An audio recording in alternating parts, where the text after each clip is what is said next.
میں جو دین نہیں ہے، جو دین کے نام کی چیزیں نہیں ہیں، ان کو بنا کر ان کو ہم نے بہت عام کیا ہے، بہت پھیلایا ہے۔ بڑے پمفلیٹ، بڑی ویڈیوز ان کے تعلق سے کھانے پکائے جاتے ہیں۔ ان کے کہہ سکتے ہیں کہ ہمارے بزرگ تو صحابہ کرام ہیں، ہمارے بزرگ آپ صلی اللہ علیہ وسلم ہیں، ہمارے سب سے بڑے ولی آپ صلی اللہ علیہ وسلم ہیں، سب سے بڑے ولی صحابہ کرام ہیں، ان سے بڑا ولی کوئی نہیں ہے اور ان سے بڑا۔ ان الحمد للہ نحمده ونستعینه ونستغفره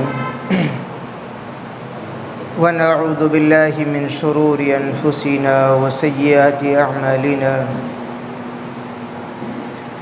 من يهده الله فلا مضل له ومن يضلله فلا هادي له وأشهد أن لا إله إلا الله وحده لا شريك له وأشهد أن محمدًا عبده ورسوله أما بعد۔ دینی اور اسلامی بھائیوں اور میری ماں اور بہنیں، آج کے اس جمعہ کے خطبے میں گفتگو کا موضوع ہے عشرۂ ذی الحجہ کے فضائل و اعمال۔ عشرۂ ذی الحجہ، عشرہ 10 کو کہتے ہیں اور ذی الحجہ یہ اسلامی مہینوں میں 12واں مہینہ ہے، تو 12ویں مہینے کے 10 دن ان کی بڑی فضیلت ہے اور ان کی بڑی اہمیت بھی ہے۔ اللہ رب العالمین نے قرآن حکیم میں بیان فرمایا والفجر ولیال عشر، اور قسم ہے فجر کی اور قسم ہے 10 راتوں کی۔ 10 راتوں کے تعلق سے چونکہ یہاں قرآن حکیم میں اللہ رب العالمین نے جو قسم کھائی ہے وہ 10 راتوں کی قسم کھائی ہے، اور یہ نہیں معلوم کہ وہ 10 راتیں کون سی ہیں۔ اس سلسلے میں جب بھی ہمیں حدیث میں، قرآن مجید میں کوئی ایسی چیز ملتی ہے کہ جس کے بارے میں اس کے آگے پیچھے اس کی تفصیل نظر نہیں آتی، تو پھر ہم سیدھے آپ صلی اللہ علیہ وسلم کی زندگی کو دیکھتے ہیں کہ آپ نے اس سے کیا سمجھا اور اپنی زندگی میں اس بات پر کس طریقے سے عمل کیا۔ اور اگر ہمیں واضح طور پر آپ صلی اللہ علیہ وسلم کی زندگی میں بھی وہ کام، وہ عمل، وہ سنت نہ مل سکے، تو پھر اسلام کا طریقہ یہ ہے کہ صحابہ کرام کی زندگی کو دیکھا جاتا ہے کہ انہوں نے، کیونکہ ان کی زبان عربی، انہوں نے آپ صلی اللہ علیہ وسلم کو ڈائریکٹلی دیکھا اور سنا اور سمجھا، لہذا ہم سب سے زیادہ دین کو سمجھنے والے وہی صحابہ کرام ہیں۔ ان کا مقام و مرتبہ بہت زیادہ ہے دین کے اندر۔ ان میں عشرۂ مبشرہ بھی ہیں جن کو اللہ رب العالمین نے ان کی زندگی ہی میں جنت کی بشارت دی۔ ان میں خلفائے راشدین بھی ہیں، ان میں بدری صحابہ کرام بھی ہیں، وہ جو جنگ بدر میں شریک ہوئے اور اللہ رب العالمین نے ان کی بخشش فرما دی۔ ان صحابہ کرام میں صلح حدیبیہ کے موقع پر 1400 صحابہ کرام وہ بھی ہیں جن کو اللہ رب العالمین نے ایک بیعت پر، وہ بیعت جو آپ صلی اللہ علیہ وسلم کے ہاتھ پر انہوں نے لی، رب العالمین کو اتنی پسند آئی کہ ان 1400 صحابہ کرام کے تعلق سے بیان فرمایا کہ ان کے لیے ہم نے جنت لکھ دی ہے۔ مختلف انداز میں صحابہ کرام کی بخشش، مختلف انداز میں صحابہ کرام کے کارنامے اور مختلف انداز میں صحابہ کرام کی فضیلت اور اہمیت قرآن اور حدیث میں بیان کی گئی ہے۔ اس سلسلے میں بھی جب اللہ رب العالمین نے قرآن حکیم میں 10 راتوں کی قسم کھائی تو ہمیں پلٹنا ہے صحابہ کرام کی طرف، اور ہمیں ملتا ہے وَاللَّيَالِي عَشْرٌ، یہ 10 راتیں المراد بها عشر ذی الحجہ، ذی الحجہ کی ان 10 راتوں سے مراد کما قال لہ ابن عباس، ابن عباس رضی اللہ تعالی عنہما بیان فرماتے ہیں، وابن الزبیر، اور ابن زبیر فرماتے ہیں، والمجاہد، اور امام مجاہد رحمۃ اللہ علیہ بیان فرماتے ہیں، وغیر واحد من السلف والخلف، اور ہمارے اسلاف اور ان کے بعد میں آنے والے ائمہ امام اس بات کو بیان فرماتے ہیں، وقد ثبت فی صحیح البخاری، کہ صحیح بخاری کی اس روایت سے یہ بات واضح طور پر ثابت ہوتی ہے کہ ان ابن عباس مرفوعاً، کہ ابن عباس نے اس بات کو مرفوع حدیث سے بیان فرمایا ہے، ما من ایام العمل الصالح احب الی اللہ فیہن من ہذہ الایام، کہ یہ ذی الحجہ کے وہ 10 دن مراد ہیں جن میں اللہ رب العالمین کو ان میں کیے جانے والے نیکی کے کام دوسرے دنوں میں کیے جانے والے نیکی کے کاموں سے زیادہ افضل اور محبوب ہیں۔ احب الی اللہ، رب العالمین کو زیادہ پسند ہیں ان دنوں میں جو نیکی کی جاتی ہے دوسرے دنوں کے مقابلے میں، یعنی 10 ذی الحجہ کے ان 10 دنوں میں۔ معلوم ہوا کہ یہ بات ثابت شدہ ہے، یہ بات بالکل دلیل سے ثابت ہے کہ ان 10 راتوں سے مراد یہ 10 راتیں ہیں جو آج سے شروع ہونے والی ہیں۔ پہلی رات آج شام میں آئے گی، پہلا دن جس میں آج ہم کھڑے ہیں یہ پہلا دن ہے، آج سے ہی آپ شمار کریں یہ 10 دن ہیں۔ ان 10 دنوں کی بڑی فضیلت ہے۔ آپ صلی اللہ علیہ وسلم نے جب یہ حدیث پاک بیان فرمائی کہ اللہ رب العالمین کو ذی الحجہ کے پہلے 10 دنوں میں کیے جانے والے کام دوسرے دنوں میں کیے جانے والے کاموں سے زیادہ افضل اور محبوب ہیں، تو صحابہ اکرام کے ذہنوں میں ایک سوال آیا، اور صحابہ اکرام ایسا نہیں تھا کہ جس کو سنتے اس کو بس دل میں بٹھا لیتے۔ آج کل ہم ایسا کرنے لگے ہیں، جو سنا بس وہ ہم نے اس کو سنا اور عمل کرنا شروع کر دیا، اور عمل نہیں کیا تو ہم نے چھوڑ دیا۔ یہ آج کل کے مسلمانوں کا طرز عمل ہے، دین کا اسلام کا یہ طریقہ نہیں ہے۔ دین اسلام کا طریقہ یہ ہے کہ اگر کوئی بات بیان کی گئی ہے، کسی عالم نے، کسی مفتی نے وہ بات بیان کر دی ہے، تو آپ کو سمجھ میں اگر نہیں آئی ہے یا سمجھ میں آ گئی ہے، لیکن اس کے آس پاس آپ کو دوسری کوئی آیت، دوسری کوئی حدیث نظر آ رہی ہے، یاد آ رہی ہے، اور اس سے جب اس کو ملان کرتے ہیں تو پھر تھوڑا سا کنفیوژن پیدا ہوتا ہے۔ اگر ایسا بھی معاملہ ہوتا ہے تو پھر بھی اسلامک طریقہ یہ ہے کہ بولنے والے، بیان کرنے والے اس عالم اور مفتی سے سوال کیا جائے کہ اس کا مطلب کیا ہے۔ اللہ کے رسول صلی اللہ علیہ وسلم سے بڑا کوئی عالم نہیں ہو سکتا، پیارے رسول صلی اللہ علیہ وسلم سے بڑا کوئی مفتی نہیں ہو سکتا۔ آپ نے جب یہ بات بیان فرمائی کہ اور دنوں کے مقابلے میں ان دنوں میں کی جانے والی نیکیاں رب العالمین کو احب الی اللہ زیادہ پسند ہیں، تو صحابہ اکرام کے دماغ میں ایک سوال پیدا ہوا۔ سوال یہ ہوا کہ اگر ہم جہاد کرنے نکلیں تو کیا وہ عمل بھی اس عمل سے کمزور پڑ جائے گا؟ یہ سوال آیا۔ آج ہم کہہ دیتے ہیں کہ عالم سے سوال کریں گے تو گستاخی ہوگی۔ آج یہ نیا سوال بنا ہے، نیا مسئلہ بنا ہے دین کے اندر کہ اگر مفتی صاحب سے پوچھ لیا جائے گا تو گستاخی ہوگی۔ مفتی صاحب ناراض ہوں یا نہ ہوں، لیکن متولی ضرور ناراض ہو جاتے ہیں، آس پاس کے لوگ ضرور ناراض ہو جاتے ہیں، اور دیکھا جاتا ہے یہ مسائل اس طریقے سے پھر دبتے چلے گئے اور لوگوں نے سوال کرنا بند کر دیا، یا پھر جو انہوں نے سنا اسی کو وہ دین سمجھنے لگے، یہاں تک کہ دین بالکل ہمارے سامنے بگڑ کر رہ گیا ہے۔ لہذا اس ذمہ داری کو،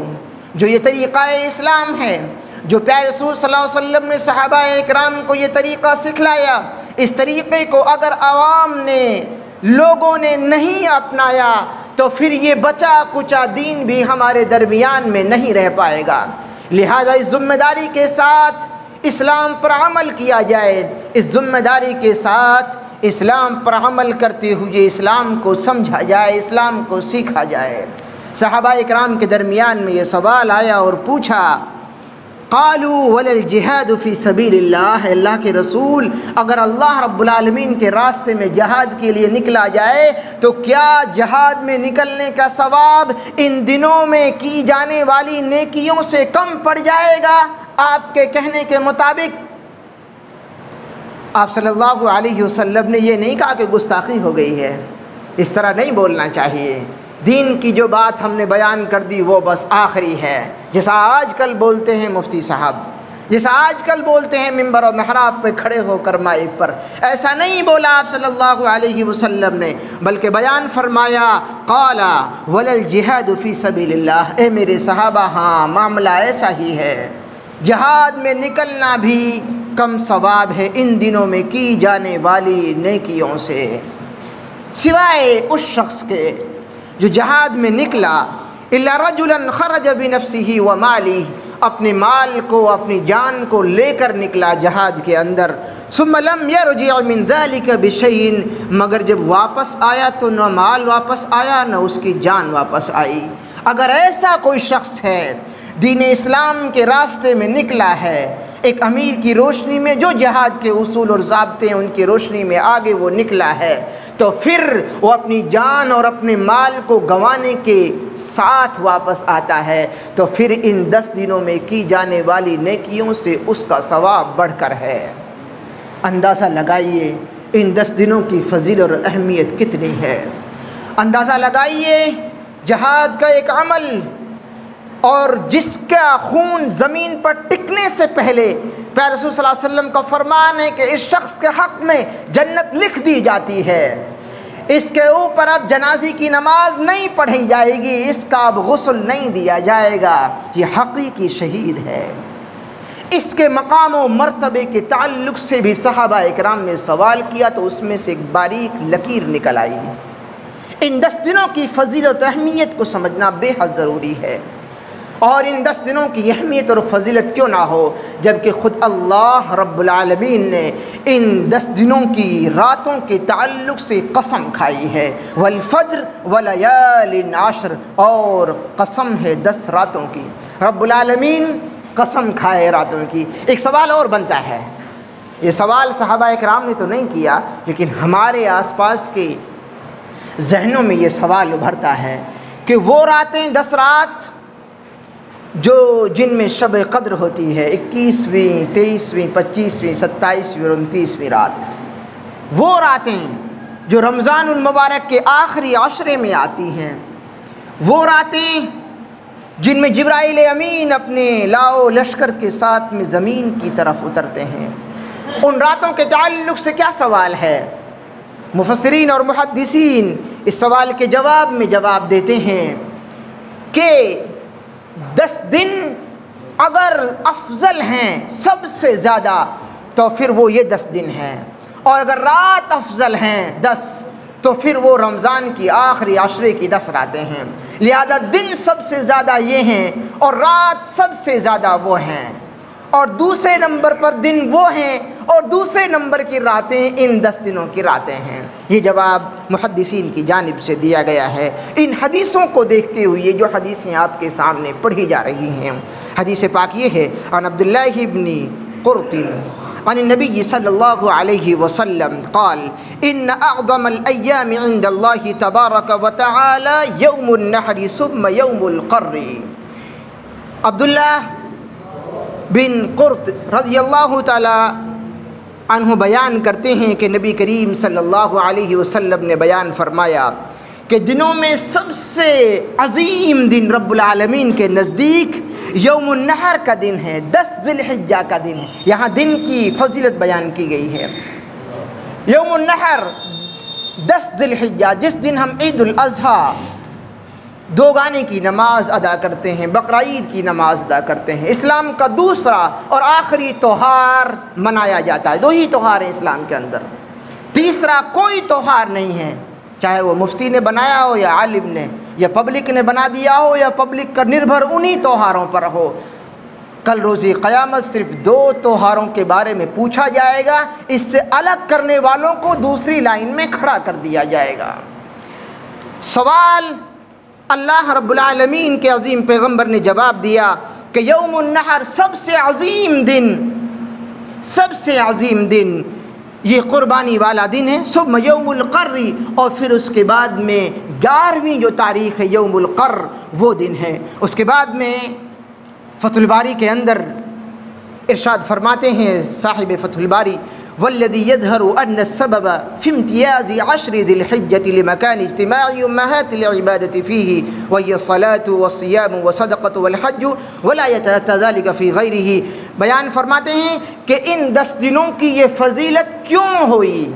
یہ فضیلت کیسے بن آئی، یہ فضیلت کیوں ہے ان 10 دنوں کی، اس بات کا جواب دیتے ہوئے بیان فرماتے ہیں کہ دین کی جو بڑی امہات عبادتیں ہیں، عبادتوں کی جو مائیں ہیں، جو بڑی عبادتیں ہیں، جیسے نماز، جیسے حج، جیسے روزہ، جیسے صدقہ و خیرات، زکوٰۃ، یہ امہات العبادات ہیں، عبادتوں کی بنیادیں ہیں، عبادتوں کی مائیں ہیں یہ۔ تو فرض نمازیں ان 10 دنوں میں ادا کی جاتی ہیں، اور دنوں میں بھی ادا کی جاتی ہیں۔ ان دنوں میں روزہ رکھا جاتا ہے۔ پیارے رسول صلی اللہ علیہ وسلم، آپ کی ازواج مطہرات ہماری مائیں بیان فرماتی ہیں کہ آپ صلی اللہ علیہ وسلم 1 تاریخ سے 9 تاریخ تک روزہ رکھا کرتے تھے، اور اسی طریقے سے صحیح حدیث کے اندر یہ بات موجود ہے کہ آپ صلی اللہ علیہ وسلم عرفہ کے دن کا بھی روزہ رکھا کرتے تھے۔ عرفہ کے دن کے روزے کی الگ سے فضیلت بیان فرمایا آپ صلی اللہ علیہ وسلم نے کہ جو شخص 9 تاریخ کا روزہ رکھے گا عرفہ کا،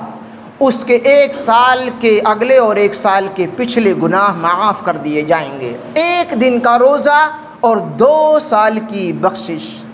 یہ 9 تاریخ بھی ان 10 دنوں میں ہے، اور دنوں میں یہ روزہ اتنی فضیلت والا موجود نہیں ہے۔ اور دنوں میں روزے ہیں، آپ سوموار کا، پیر کا، جمعرات کا روزہ رکھ سکتے ہیں، چاند کی تاریخ 13، 14 اور 15 کا روزہ رکھ سکتے ہیں، رمضان کا روزہ آتا ہے، فرض روزہ ہے، لیکن ان 10 دنوں میں بھی روزے ہیں۔ اور دنوں میں آپ زکوٰۃ دے سکتے ہیں، ان دنوں میں بھی زکوٰۃ ہے، آپ زکوٰۃ نکال سکتے ہیں اپنے حساب سے، ان 10 دنوں میں بھی نکالی جا سکتی ہے۔ صدقات و خیرات آپ دوسرے دنوں میں بھی دیں گے، ان 10 دنوں میں بھی آپ صدقہ و خیرات کر سکتے ہیں، یہ افضل دن ہے۔ لیکن ان دنوں میں حج بھی ادا کیا جاتا ہے، وہ اور دنوں میں نہیں ہوتا ہے، لہذا ان 10 دنوں کی فضیلت، یہ تمام عبادتیں حج کے تعلق سے اور حج کو ملا کر ان 10 دنوں میں ہی پائی جاتی ہیں، دوسرے دنوں میں یہ تمام عبادتیں جمع نہیں ہو پاتی ہیں۔ اس لیے جواب یہ دیا گیا کہ ان 10 دنوں کی سب سے زیادہ فضیلت اسی لیے ہے کہ ان میں دین کے تمام جو بنیادی اور بڑے بڑے جو عبادات کے کام ہیں وہ ان 10 دنوں میں ادا کیے جاتے ہیں۔ 9 ذی الحجہ کے تعلق سے آپ صلی اللہ علیہ وسلم کا یہ فرمان کہ ما من یوم اکثر من ان یعتق اللہ فیہ عبدا من النار من یوم العرفہ وانہ لیدنو ثم یباہی بہم الملائکہ فیقول ما اراد ہؤلاء۔ صحیح مسلم کے اندر 436 نمبر پر یہ حدیث موجود ہے۔ آپ صلی اللہ علیہ وسلم کا یہ بیان جو صحیح مسلم کے اندر موجود ہے، آپ صلی اللہ علیہ وسلم بیان فرماتے ہیں کہ عرفہ کا دن 1-2 اس دن روزہ رکھیں تو 2 سال کے گناہوں کی بخشش، اور اللہ رب العالمین کے نزدیک یہ محبوب ترین دن ہے، اور اتنا محبوب ہے، اتنا پسندیدہ دن ہے یہ 9 تاریخ یوم عرفہ کا دن کہ اس دن اللہ رب العالمین جہنم کی آگ سے سب سے زیادہ لوگوں کو آزاد کرتا ہے۔ سب سے زیادہ آزادی کا دن اگر کوئی ہو سکتا ہے، جہنم سے آزادی کا، آگ سے آزادی کا، گناہوں کی بخشش کے تعلق سے، تو پھر وہ دن عرفہ کا دن ہے۔ اور ہمارے یہاں اگلی جمعرات آج 1 تاریخ ہے، 1 تاریخ سے آپ 9 تاریخ کا حساب لگا لیں، میرے خیال سے ہفتے کا دن آئے گا، شنیچر کا سیٹرڈے کا دن آئے گا۔ تو اللہ کے رسول صلی اللہ علیہ وسلم کی عرفہ کے تعلق سے یہ پیاری حدیثیں موجود ہیں۔ اب اتنی جو فضیلت ہے ان 10 دنوں کی جو آپ کے سامنے مختلف انداز میں آئی ہے، 10 دنوں کی الگ فضیلت، 10ویں تاریخ کی الگ فضیلت، 9 تاریخ کی الگ فضیلت، 9 تاریخ کے روزے کی الگ فضیلت، پہلے تاریخ سے 10 تاریخ کی راتوں کی الگ فضیلت، 11ویں دن کی الگ فضیلت، جو یہ فضیلتیں اللہ رب العالمین نے اپنے رسول کی زبانی ہم تک پہنچائی ہیں صلی اللہ علیہ وسلم، تو ان کا ہمیں کس انداز میں استقبال کرنا چاہیے، استقبال کا کیا طریقہ ہونا چاہیے؟ مسلمانوں کے لیے سب سے بہترین طریقہ، اگر ان کے سامنے ایسے دن آتے ہیں اتنے عظیم دن، تو سب سے بہترین طریقہ یہ ہے کہ ان 10 دنوں کا استقبال اللہ رب العالمین کے سامنے گڑ گڑا کر توبہ اور استغفار سے کریں۔ اس سے بہتر کوئی طریقہ ہمارے ذہن میں نہیں ہے۔ رب العالمین سے ان 10 دنوں کے تعلق سے ان کی شروعات آپ توبہ اور استغفار سے کریں۔ جب آپ کے گناہ معاف ہوں گے تو آپ آگے کی نیکیاں کر پائیں گے۔ جب آپ گناہوں کی بخشش طلب کر لیں گے تو آپ کی نیکیاں قبول ہوں گی۔ جب آپ گناہوں سے توبہ اور استغفار کرنے کے لیے اپنے آپ کو تیار کریں گے تو پھر آپ دوسری نیکیوں کی طرف بھی اپنا قدم آسانی سے بڑھا پائیں گے۔ جب آپ کے گناہ معاف ہوں گے رب العالمین کی رحمت نازل ہوگی، رب العالمین کا فضل نازل ہوگا، رب العالمین کے آپ چہیتے اور محبوب بندوں میں شامل ہوں گے، کیونکہ رب العالمین نے آپ کے گناہ معاف کر دیے ہیں۔ لہذا استقبال کیا جائے ان 10 دنوں کا اپنی توبہ اور استغفار سے۔ آپ صلی اللہ علیہ وسلم سے ان 10 دنوں کے تعلق سے یہ سوال بھی ہوا، میں عربی اگر پڑھوں گا تو وقت بہت کم رہ جاتا ہے، پھر سوال ہوا کہ ان 10 دنوں میں سب سے زیادہ کون سا استغفار کیا جائے، کون سی وہ تسبیح ہیں جو پڑھی جائیں، اور یہ تمام کی تمام باتیں آج کی خطبے کی جو آج کا جو پمفلیٹ ہے، جو آج کا کتابچہ ہے جو جمعہ کے بعد میں تقسیم ہوگا، اس میں تمام یہ باتیں آج کے پورے خطبے کو میں نے اس میں لکھ دیا ہے۔ رب العالمین کے عظیم پیغمبر نے صلی اللہ علیہ وسلم نے جواب دیا کہ آدمی لا الہ الا اللہ کی تسبیح پڑھے ان 10 دنوں میں سب سے زیادہ، لا الہ الا اللہ، اور اللہ اکبر کی تسبیح پڑھے، اللہ اکبر اللہ اکبر، الحمدللہ کی تسبیح پڑھے، الحمدللہ۔ یہ 3 تسبیح آپ صلی اللہ علیہ وسلم کی صحیح حدیث میں موجود ہیں۔ ان 10 دنوں میں زیادہ سے زیادہ لا الہ الا اللہ محمد رسول اللہ، الحمدللہ اور اللہ اکبر کی تسبیح کو بار بار پڑھا جائے۔ اسی کے ساتھ ساتھ ان 10 دنوں کی تکبیر بھی ہے جو عیدین کی تکبیر ہوتی ہے، اللہ اکبر لا الہ الا اللہ واللہ اکبر وللہ الحمد۔ اس تعلق سے آپ 2 باتیں کئی مرتبہ ہو سکتا ہے سنیں گے، کیونکہ دنیا بہت چھوٹی ہو گئی ہے اور آپ نیٹ پر سرچ کرتے ہیں تو بہت ساری باتیں آپ کو ملتی ہیں۔ 2 باتیں ملیں گی کہ یہ تکبیر 2 طرح کی ہے، ایک مقید ایک عام، ایک خاص ہے اور ایک عام، لیکن عام لوگوں کے لیے وہ نہ خاص ہے نہ عام ہے۔ سیدھی بات یہ ہے کہ 1 تاریخ سے جو تکبیر پڑھنے کی حدیث ملتی ہے، دلیلیں ملتی ہیں، عمل ملتا ہے صحابہ اکرام کے بیچ میں، وہ یہ ہے کہ 1 تاریخ سے قربانی کے آخری دن تک جب بھی موقع ملتا صحابہ اکرام کو تو اس تسبیح کو پڑھتے تھے۔ سیدنا ابو ہریرہ رضی اللہ تعالی عنہ اور آپ کے ساتھ دوسرے صحابہ اکرام بازار میں نکلا کرتے تھے اور وہ تھوڑی آواز کے ساتھ میں اس تکبیر کو پڑھا کرتے تھے تاکہ سن کر اور لوگ بھی اس تسبیح کو پڑھنے لگ جائیں، شامل ہو جائیں۔ اللہ اکبر لا الہ الا اللہ واللہ اکبر وللہ الحمد۔ تو 1 تاریخ سے لے کر قربانی کے آخری وقت تک کسی بھی وقت یہ تکبیر پڑھی جائے، یہ ہو گئی عام۔ خاص کیا ہے؟ خاص یہ ہے کہ جب 9 تاریخ کی فجر آئے، 9 تاریخ کی جب فجر آئے، آج 1 تاریخ ہے، 9 تاریخ کی جب فجر کی نماز آئے، اس کے بعد صحابہ کرام کا عمل ملتا ہے کہ ہر فرض نماز کے بعد خاص طور پر اس تکبیر کو پڑھا کرتے تھے۔ نماز سے فارغ ہونے کے بعد جہاں دوسری دعائیں پڑھتے تھے وہیں اس اللہ اکبر لا الہ الا اللہ اللہ اکبر وللہ الحمد اس تسبیح کو فرض نماز کے بعد پڑھا کرتے تھے۔ یہ خاص ہو گئی، پڑھنی ہے ہمیں ابھی سے، لیکن خاص طور پر اہتمام کریں 9 تاریخ کی فجر کی نماز سے، ہم ہر فرض نماز کے بعد بھی اس کو پڑھیں۔ ان 10 دنوں میں ہم صدقہ و خیرات اور دنوں کے مقابلے میں زیادہ کریں، کیونکہ یہ دن اللہ رب العالمین کے یہاں محبوب ہیں۔ جب محبوب ہیں تو پھر نیکی کا جو گریڈ ہے وہ بڑھا دیا جاتا ہے، ثواب بڑھا دیا جاتا ہے، اور یہ رب العالمین کا بڑا فضل و کرم ہے کہ وہ اپنے بندوں کے ایمان کو جگانے کے لیے، ایمان کے تعلق سے انہیں جاگرک کرنے کے لیے، ایمان کے تعلق سے اور اسلام کے تعلق سے ایک اویرنیس لانے کے لیے مختلف انداز میں ایسے دن، ایسی گھڑیاں، ایسے لمحات، ایسے مہینے آتے ہیں سال میں جب ہمارے اسی ثواب کا جو ایک ثواب ایک نیکی ملنی تھی اس کی نیکی بڑھا کر کئی گنا کر دی جاتی ہیں، اور مومن بڑھ چڑھ کر حصہ لیتے ہیں۔ اسے پھر بھی اللہ کا شکر ادا کرنا تھا۔ عام دنوں میں بھی نماز پڑھنی تھی، عام دنوں میں بھی اسے صدقہ و خیرات کرنا تھا، عام دنوں میں بھی وہ اللہ رب العالمین کے تعلق سے نیکی کا کام ہمیشہ کرتا رہتا تھا۔ لیکن یہ جو دن آئے ہیں ان میں اگر بندہ نیکی کا کام کرتا ہے تو اسے اور دنوں کے مقابلے میں زیادہ ثواب ملتا ہے، ثواب کئی گنا بڑھا دیا جاتا ہے۔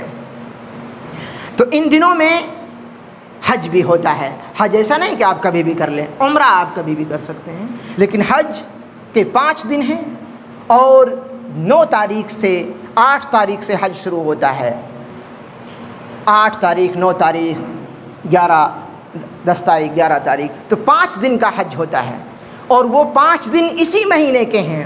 اور ان میں سے 3 دن تو انہی 10 دنوں میں سے ہیں۔ اسی لیے ان 10 دنوں کی بڑی اہمیت اور بڑی فضیلت ہے۔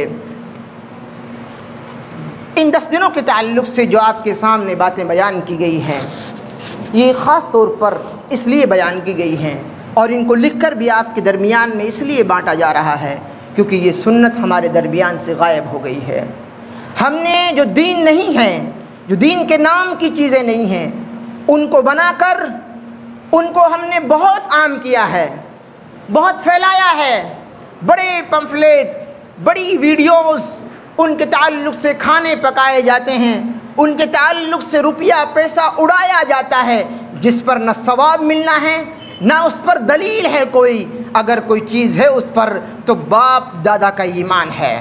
ہم تو اللہ کے رسول صلی اللہ علیہ وسلم پر ایمان لاتے ہیں، باپ داداؤں پر نہیں۔ باپ داداؤں کے دین پر بھی ہم اسلام قبول نہیں کیا ہے ہم نے۔ اگر ہم دادا ہی پر جائیں تو پھر اپنے اس دادا پر جائیں جو آدم علیہ السلام ہیں۔ جب ہمیں پیچھے ہی لوٹنا ہے تو ہم بالکل پیچھے لوٹ کر آئیں گے، جہاں سے ہمیں صحیح دین مل سکے، صحیح اسلام مل سکے۔ ہم تھوڑا کیوں لوٹیں پیچھے جہاں ہمیں صحیح سے دین نہ مل پائے۔ کئی مرتبہ سماج میں یہ باتیں بھی آتی ہیں کہ ہمارے بزرگ اس کام کو کر کے گئے ہیں۔ ہم کہہ سکتے ہیں کہ ہمارے بزرگ تو صحابہ کرام ہیں، ہمارے بزرگ آپ صلی اللہ علیہ وسلم ہیں، ہمارے سب سے بڑے ولی آپ صلی اللہ علیہ وسلم ہیں، سب سے بڑے ولی صحابہ کرام ہیں، ان سے بڑے ولی کوئی نہیں ہے، اور ان سے بڑا کوئی بھی اللہ والا نہیں ہے۔ لہذا اگر اللہ والوں سے آپ کو چمٹنا ہے، لگنا ہے، اپنا رشتہ جوڑنا ہے تو پھر آپ کو صحابہ کرام سے اور آپ صلی اللہ علیہ وسلم سے جڑنا ہوگا۔ لہذا ان 10 دنوں کو اپنے سماج میں عام کیا جائے۔ یہ 10 دن جب شروع ہوں تو سماج میں نوجوان بچے، ان کے چہرے، ان کی عادتیں، ان کے کردار بدلتے ہوئے نظر آئیں، ان کے اندر ایمان کی رمق اور ایمان کی چاشنی اور ایمان ان کے کردار میں، ان کے لب و لہجے سے، سماج کی گلیوں سے یہ چیزیں ملنی چاہیے۔ اسلام ایک ایسا شانتی اور امن والا، سکون والا مذہب ہے کہ اس کے تمام تہوار بھی سکون اور آرام کا سبق دیتے ہیں، شانتی کا سبق دیتے ہیں، اور جتنے بھی اس کے کام ہیں 10 دن کے، یہ پورا مہینہ آتا ہے رمضان المبارک کا مہینہ، وہ تمام مہینہ بھی اپنے لیے ہی نہیں بلکہ آس پاس کے تمام لوگوں کے لیے بھی رحمت بن کر آتا ہے، چاہے وہ مسلم ہوں یا نہ ہوں، کسی بھی مذہب سے تعلق رکھنے والے ہوں، ان تمام کے لیے رحمت بن کر ہی ہمیشہ اسلام کے جو کام ہیں، اسلام کے احکام ہیں، وہ ہمیشہ رحمت بن کر ابھرے ہیں۔ لہٰذا ان تمام چیزوں کو جاننے کے بعد میں ان پر عمل کیا جائے، ان کو سیکھا جائے اور ان کو عام کیا جائے۔ ایک سنت اگر ہمارے واسطے سے زندہ ہوتی ہے تو پھر ہمارے لیے اس کا ثواب آپ صلی اللہ علیہ وسلم کی زبان کے مطابق 100 سرخ اونٹوں سے زیادہ ہے۔ لہذا ہم سنتوں کو زندہ کریں، بدعتوں کا خاتمہ کریں، اور جب ایک سنت زندہ ہوگی سماج کے اندر، یقین مانیے ایک غلط کام مٹائیں گے آپ، اور جب ایک سنت کو آپ ختم کرتے ہیں تو یقین کریں یا نہ کریں آپ، ایک غلط چیز آپ کے یہاں ابھر کر آ جاتی ہے جو اسلام کی نہیں ہوتی ہے۔ رب العالمین سے دعا گو کہ الہ العالمین ہم تمام لوگوں کو صحیح انداز میں قرآن مجید پر عمل کرنے کی توفیق نصیب فرما، مولائے کریم حدیث پاک کو پڑھنے سمجھنے کی توفیق نصیب فرما، الہ العالمین دین اسلام کو سمجھنے کی توفیق نصیب فرما، الہ العالمین ہمیں ان 10 دنوں کی فضیلت اور اہمیت کو سننے کے بعد میں ان پر عمل کرنے کی توفیق نصیب فرما، الہ العالمین اس 10 دنوں کی جو فضیلت اور اہمیت ہے ان کے تعلق سے مکمل طور پر ہم سب کو عمل پیرا ہونے کی توفیق نصیب فرما، الہ العالمین ہمیں صحیح انداز میں امن و سکون کے ساتھ میں اپنے تہوار کو منانے کی توفیق نصیب فرما، مولائے کریم امن و شانتی کے ساتھ میں ہمیں قربانی کے عمل کو انجام دینے کی توفیق نصیب فرما، الہ العالمین قربانی کے تعلق سے جو دیش کی اور ملک کی ہوا کو خراب کرنے کی سازشیں رچنے والے ہیں، مولائے کریم ان کو نیست و نابود فرما، الہ العالمین ان کی چالوں کو اور ان کے کالے کرتوتوں کو ان کے منہ پر مار دے، الہ العالمین ان کی چالوں کو ختم فرما دے، الہ العالمین ہم سب کو امن و شانتی کے ساتھ میں اپنے تہوار کو منانے کی توفیق نصیب فرما، یا ارحم الراحمین جو بیمار ہیں ان کو شفائے کاملہ عاجلہ نصیب فرما، الہ العالمین جو قرض میں دبے ہوئے ان کی قرض کی ادائیگی کی کوئی سبیل پیدا فرما، الہ العالمین ہم سب کو اسلام سے ہم دور ہو چکے ہیں، ایمان کو اپنے کمزور کر چکے ہیں، الہ العالمین اپنے ایمان کو مضبوط کرنے اور اپنے اسلام کی تعلیمات کو سیکھنے اور سکھانے کی توفیق نصیب فرما، الہ العالمین جب تک ہم اس دنیا کے اندر زندہ رہیں ہم سب کو اسلام پر زندہ رکھ، جب ہمیں اپنے پاس بلاتے ہو ہماری زبانوں پر کلمہ طیبہ لا الہ الا اللہ محمد رسول اللہ کے کلمات ہوں، وصلی اللہ تعالی علی خیر خلقہ محمد وآلہ وصحبہ اجمعین، وآخر دعوانا الحمد للہ رب العالمین۔